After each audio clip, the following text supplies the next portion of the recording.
And if you asked any team of engineers to build you a car that drove like a Caterham, they want the same driving experience, it would always end up looking like that. Yeah, because it's very straightforward. Engine and gearbox at the front, you at the back, and then four wheels. So, and then the minimum amount of bodywork that can go around that. So there's very few ways that you can actually make it look any different. And given that all we've done is taken everything away, you never need to add anything back. It will never be a luxurious car. It won't be the most comfortable car in the world. It's not one that you can just jump in and put the seatbelt on and press the pedal and go. You know, you harness, there's quite a lot of theatre around it, but that's what makes it fun.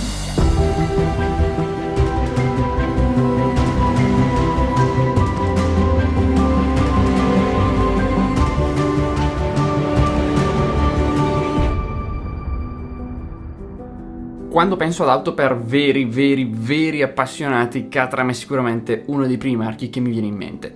Niente apparenze, niente numeri straordinari, niente tecnologie strane, solo un volante, un motore, 4 ruote e il minimo indispensabile per tenerli insieme. E volendo si possono anche letteralmente comprare solo i pezzi per costruirsela in garage, ma di questo ne parliamo meglio dopo. Fatto sta che nel mio tour in Inghilterra di quest'estate, dopo essere stato al Festival of Speed di Goodwood, dopo aver visitato un altro marchio unico come la Morgan, non potevo non fare un giro alla scoperta di Caterham. Purtroppo questa volta non sono riuscito a guidarne una, devo tenermi la voglia e la curiosità finché non ci sarà occasione di farlo, ma è stato fantastico poter vedere come nascono queste fantastiche auto. Guidato niente meno che dal loro responsabile tecnico, che mi ha anche dedicato un bel po' di tempo per una chiacchierata sul loro futuro e sul futuro che potranno avere le auto per noi appassionati. Quindi mettetevi comodi perché sarà un viaggio parecchio interessante. So essentially up here is the selection of bits of Caterham's recent history that is of interest, starting with the R500. This car featured on Top Gear, and it set a power lap time that was slightly quicker than the Bugatti Veyron. Oh, okay. So this is the actual car? That is the actual car. Yes, wow. yeah. That then went on to win Top Gear's, or be awarded Top Gear's Car of the Year. So we're very proud of that. So successor to the R500, which is 2013, is the 620R. Yeah. So that's the 300 horsepower supercharged car, so significantly quicker than the R500. The R500 was faster than the Bugatti Veyron at Top Gear. This set the fastest ever wet lap time of their power track. This car. Yeah. Wow. So again, this was the very first one actually that we built. It's been up the hill at Goodwood several times. It's been around. It's done awful lot of things. But originally it was blue. Okay. And then when Lego came to us and said, we'd like to make a Lego Caterham, we talked about what colour it should be. They didn't want blue. So we then painted it yellow and said, what do you think of this? Fantastic. So if you've seen the model yellow Caterham, which you will have done in your, this was what created that car. That is a model of this actual car. Okay. Wow. So the number plate is Lego Cat, which was something we bought to go with it. And it's only been retired actually since we moved into this building, even though it's an 11-year-old car now. I've had a lot of fun in that car. I can't believe it. I've really enjoyed that. Is this the highest performance? It is. It remains the highest performance car that we've ever done, yes. Wow. And then of course there is that. This is bonkers. So that was the car that was featured on the Grand Tour Madagascar. Yeah. And it did really well. It crossed Madagascar. It performed very well compared to the other cars that were there. It's amazing what it actually went through as well. Yeah. So, I saw that one. And they needed a car for it. We said, we'll lend you a car if we can have it back. So we gave them a basic Caterham, and this is what we got back.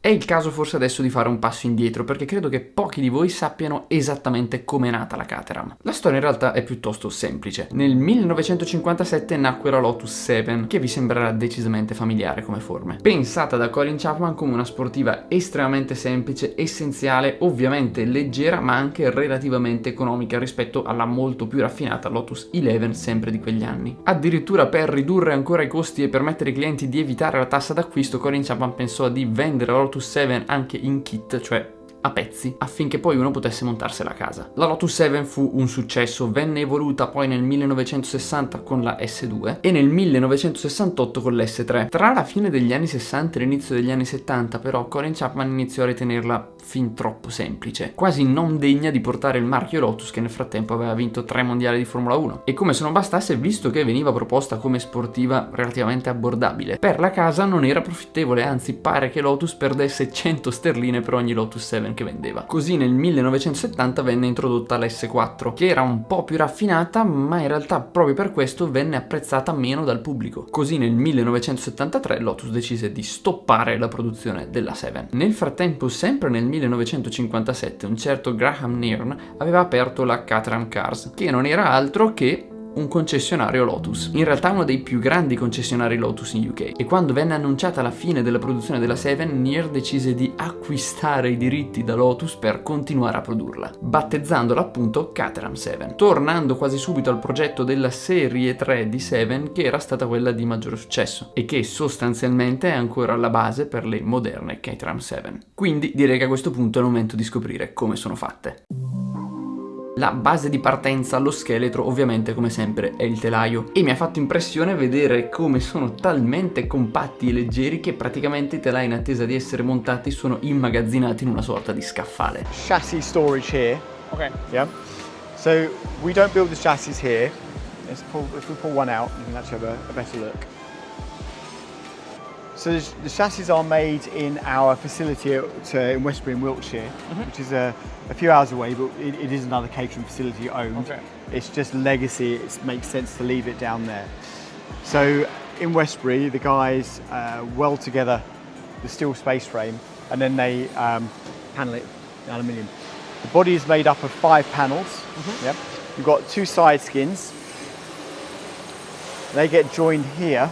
Oh, okay. Riveted Yeah, I and can see. joined a wheel arch panel, which gets joined here, Okay. and then a single back panel, which goes around. Okay. And that starts out, there isn't any around, we sometimes have them here. It starts out as just a flat piece of aluminium, and then it's formed around the car, then formed around. So it's actually Yes, formed it's- around the frame. Yeah, Oh. yeah. There's Manually? yes, Wow. by hand. A lot of tapping and banging and then sanding, you know, as the aluminium stretched around. But you can see it ends up with a really nice finish, yeah? Quindi per iniziare effettivamente l'assemblaggio dell'auto il telaio viene innanzitutto battezzato dandogli il numero di telaio appunto, e poi vengono fatti una serie di fori che servono per il fissaggio dei vari componenti interni e esterni. Fatto questo la scocca viene verniciata. Mi spiegavano che inizialmente non avevano una propria verniciatura interna alla casa, dovevano farle verniciare da fornitori esterni, anche perché molte auto in realtà venivano vendute praticamente non verniciate, con buona parte dell'alluminio nudo. Era anche un po' parte del look tipico della 7. Negli ultimi anni però i clienti hanno richiesto sempre di più auto completamente verniciate, tra l'altro spesso con personalizzazioni, un sacco di colori diversi, quindi in questo nuovo stabilimento hanno anche aggiunto un'area dedicata alla verniciatura. Finita questa bisogna iniziare a montare tutto il resto, e la particolarità, come per altri costruttori artigianali, è che non c'è una catena di montaggio, bensì ogni auto viene montata dall'inizio alla fine in una singola postazione, da un singolo operaio che alla fine del processo addirittura la firmerà. Quindi si parte col telaio vuoto, viene innanzitutto tirato l'impianto elettrico, le varie tubature,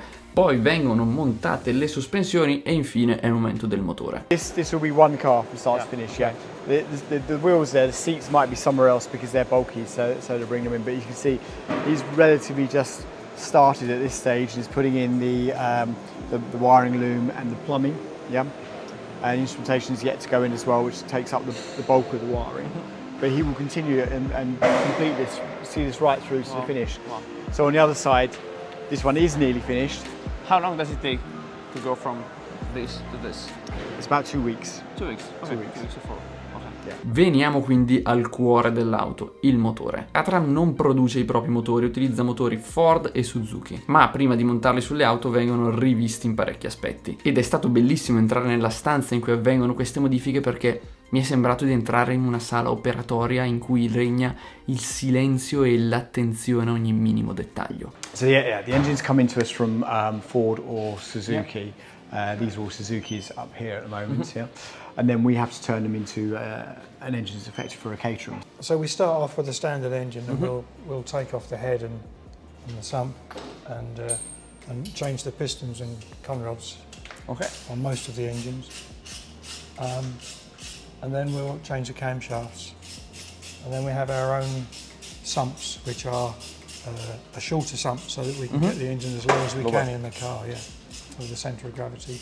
Quello che subisce più modifiche è il Ford 4 cilindri 2000 di cilindrata, che viene praticamente tutto smontato e rimontato con nuovi pistoni, nuove bielle, nuovi alberi a camme, una nuova coppa dell'olio più bassa, volano alleggerito, collettori di aspirazione e scarico nuovi, ovviamente su varie specifiche, visto che i vari tagli di potenza vanno da 180 cavalli aspirato, 210 cavalli sempre aspirato, fino ai 310 cavalli con compressore centrifugo della 620R. Al contrario, per chi vuole divertirsi tanto con poco, c'è il piccolo 3 cilindri Suzuki. And then this is our little Suzuki engine, which is only 660cc, but it is turbocharged. Yeah. Even though it's a tiny turbo, it does a really good job.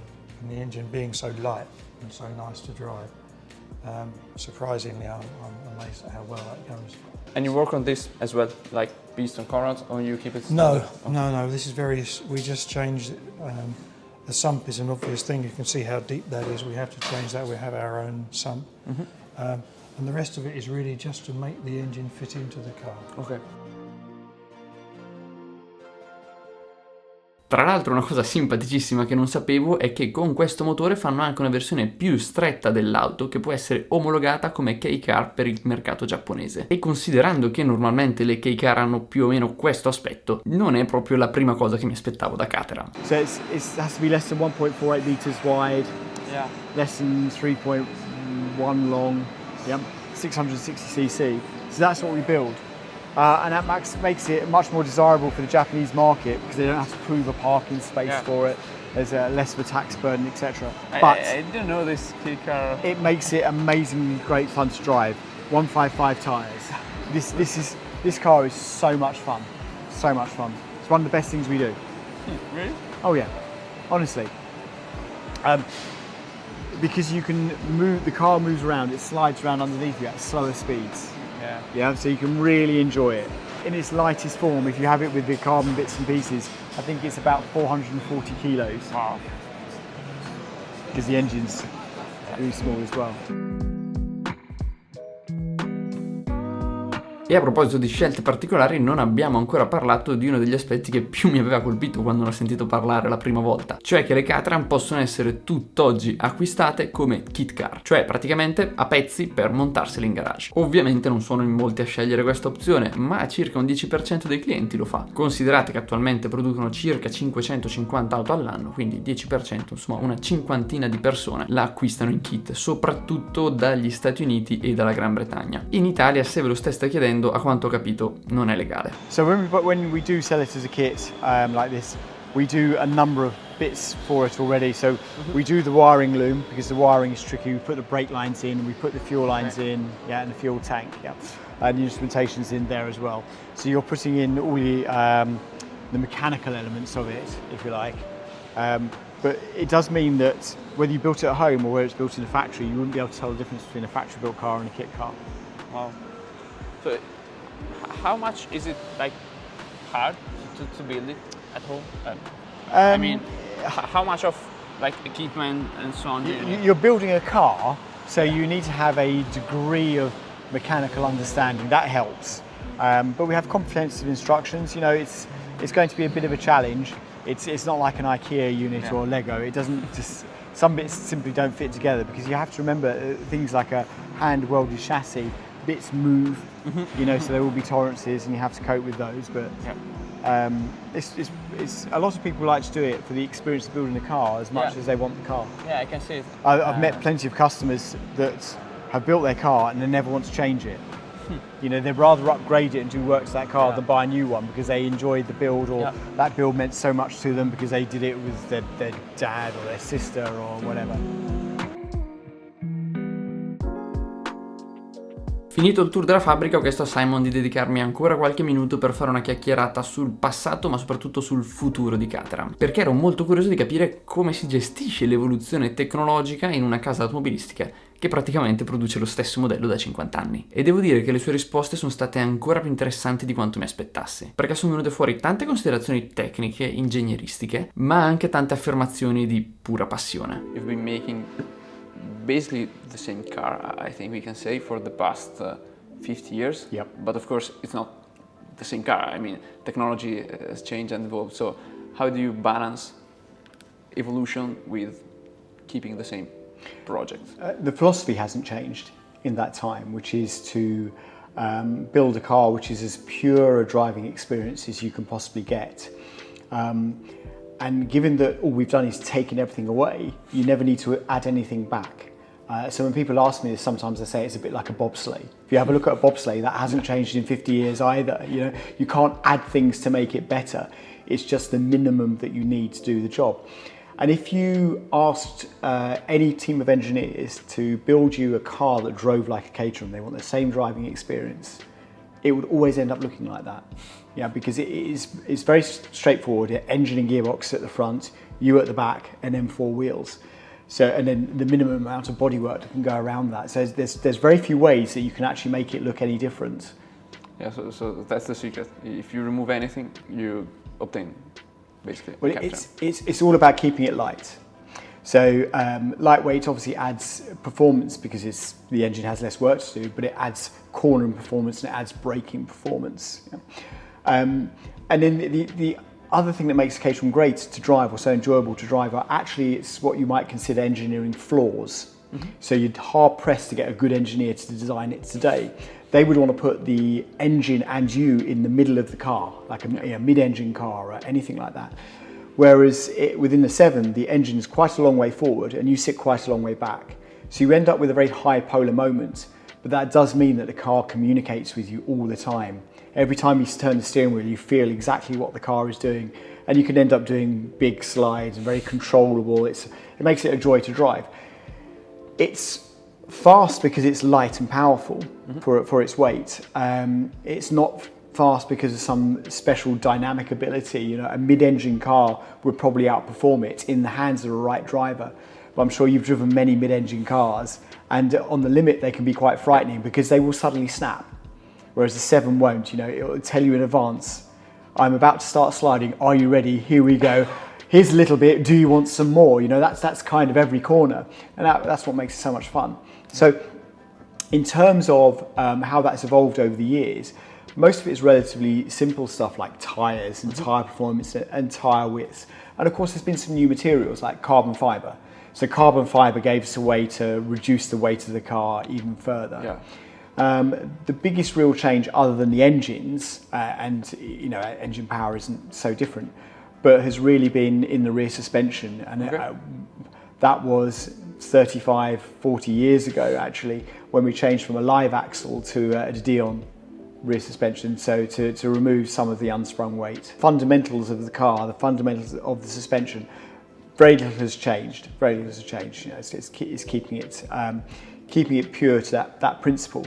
And as we move forward, that's something we need to retain. And it'd be very easy to actually keep adding things into the car and turn it into something that it's not. It will never be a luxurious car. It won't be the most comfortable car in the world. It's not one that you can just jump in and put the seatbelt on and press the pedal and go. You know, you harness, there's quite a lot of theatre around it. But that's what makes it fun. It's a fun car. That's how you want to enjoy your time. Nothing that we do is fun and exciting comes without all that. You know, if you go skiing, you can't do it in your jeans. If you go scuba diving, you can't just jump in. All these things that we want to do for a venture need a little bit of theatre around them, and that's what we want to retain in our car. So we can continue to meet forthcoming emissions requirements. That's difficult.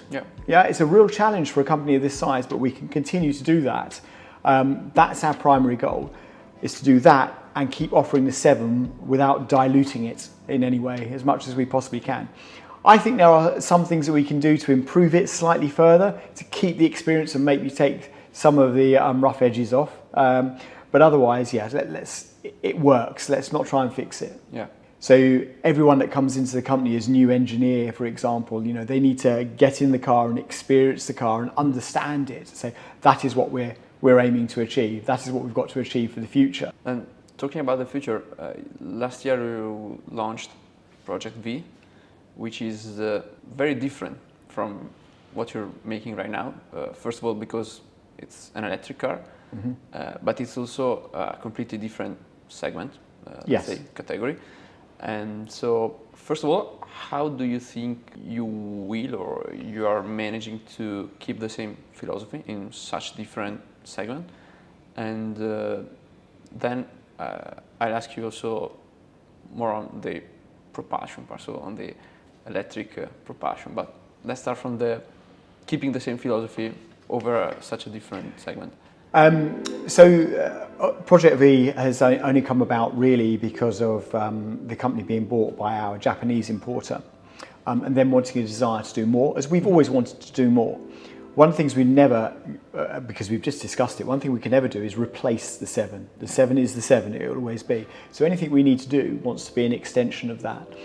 And we feel that there is a gap in the market for a low volume sports car, electric sports car. It doesn't exist.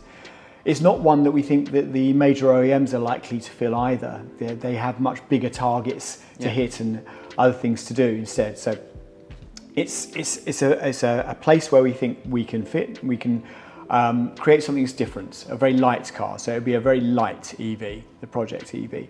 And it will be important to us that it is a Caterham and that it retains some of the Caterham feel in a larger, and let's say it will be heavier, but in a larger, more comfortable car. Electric is interesting.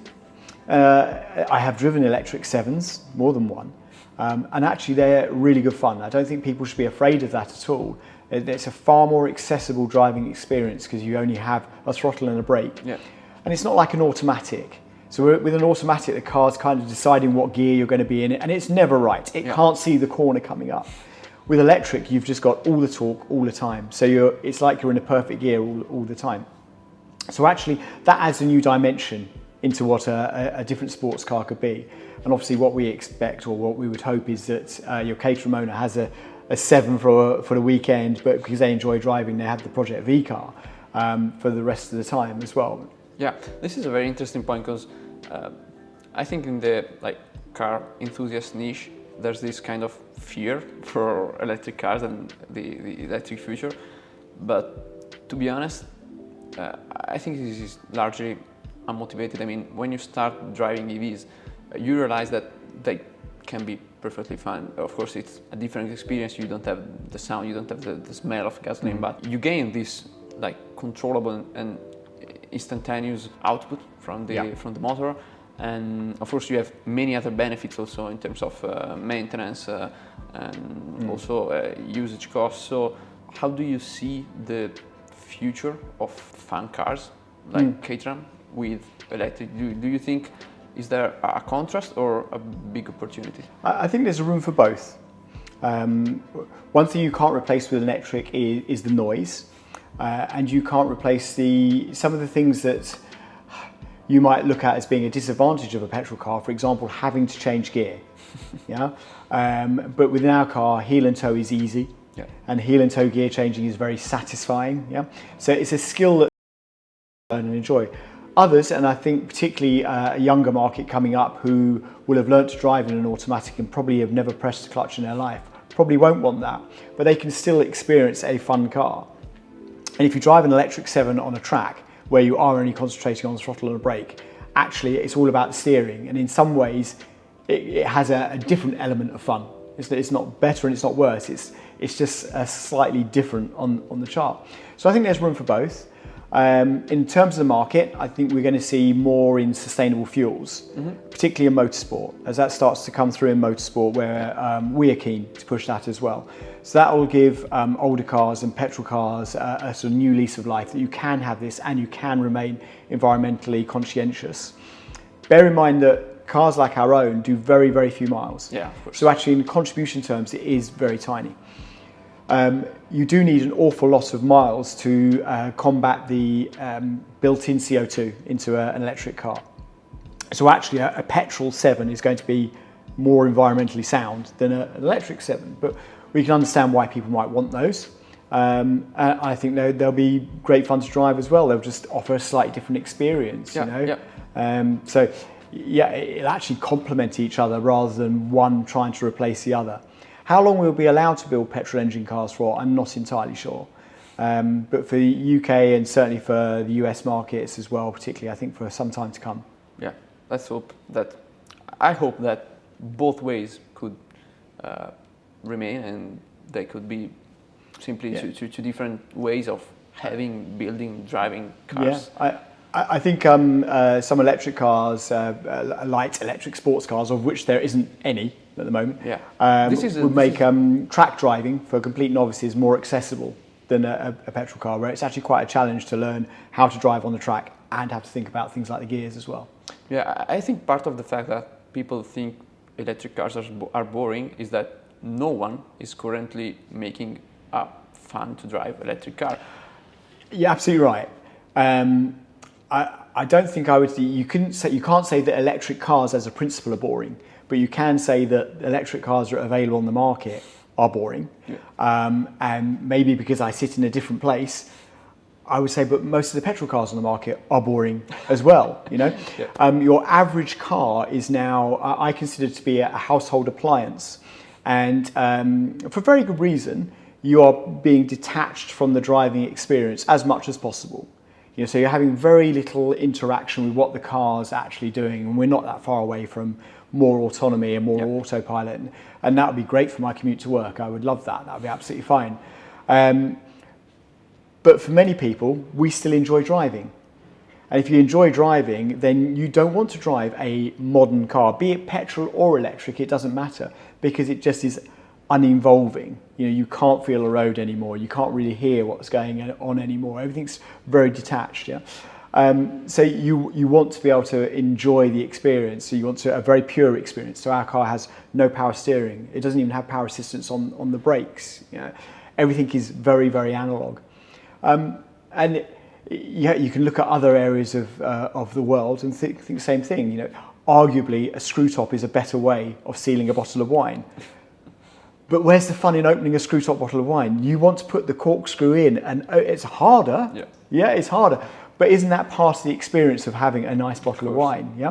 And we can look around the world, and there'll be plenty of other examples of that, where just a little bit more engagement makes the whole experience far more fun. So it's very important for me that we keep the driver very engaged with what they're driving. Part of my role at Caterham is really to keep the car exactly what it is. Yeah.